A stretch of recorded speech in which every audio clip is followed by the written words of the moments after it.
Hello! Hi అండి. అందరూ ఎలా ఉన్నారు? బాగున్నారా? మేమైతే బాగున్నాం. మీరు గూడా బాగుండాలని మనస్ఫూర్తిగా కోరుకుంటున్నాం. ఇదంతా బళ్ళారి. చూడండి ఉదయం 9 గంటలకి మేమైతే బళ్ళారిలో దిగినాం. ఎంత ఖాళీగుందంటే అసలు మొత్తం ఫుల్లు ఇదంతా ఖాళీ. మాకైతే హాస్పిటల్ ఎక్కడుందో దొరకలేదు.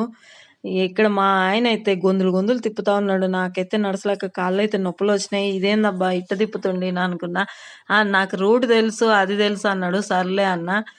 ఆ పక్క, ఈ పక్క అంతలక్క అంటే కరెక్ట్ ప్లేస్‌కైతే మా ఆయన తీసుకుపోయిండు పాపం. కానీ ఇక్కడ ఒక ట్విస్ట్ ఏంటంటే వాళ్ళకైతే తెలుగు రాదు. మనకైతే కన్నడ రాదు. ఏదో కొంచెం అటు ఇటు కొంచెం కన్నడ వస్తది నాకైతే. కానీ మా ఆయనకి ఫుల్‌గా వస్తది. కానీ వాళ్ళు తెలుగు మన తెలుగు అలవాటయిపోయింది కాబట్టి కొంచెం కన్నడలో మాట్లాడాలంటే వాళ్ళు తొందరగా అర్థం చేసుకోరు. కన్నడలో అడుగుతారు.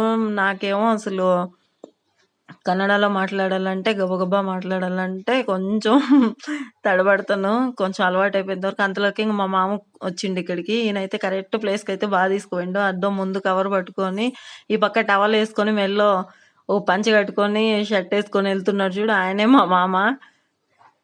మా ఆయన ముందు వాళ్ళు ఇద్దరు ముందెళ్తుండ్రు. మా ఆయన మాత్రం ఆయన వెనకెళ్తుండు. నేను మాత్రం వెనక వస్తా ఉన్నాను.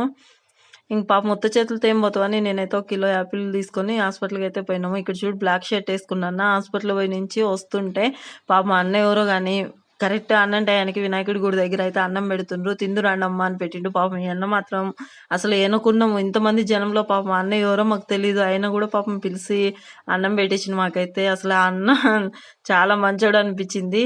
ఎట్లా ఆకలితో ఉన్నాము. తిని ఇంక వచ్చేసినాము. అంతలోకే బస్ పోతది అన్నాడు మా ఆయన. చూస్తే ఇంక బస్సు రెడీలో ఉంది. దేవుని దయ వల్ల అన్నీ అనుకూలంగా అయితే బానే జరిగినాయి. ఇంక బస్సు రెడీలో ఉంటే చెమటలు చూడండి కారిపోతున్నాయి. గబగబా తిని అక్కడ పడేసి ప్లేట్ అయితే అక్కడ పడేసి గబగబా వచ్చేసినాము. మళ్ళీ ఈ బస్సు పోతే మళ్ళీ దొరకదు. మళ్ళీ సాయంత్రం 5 గంటలకు ఉంది బస్సు. అందుకే వచ్చేసినాము. బస్సు ఎక్కి కూర్చున్నాము.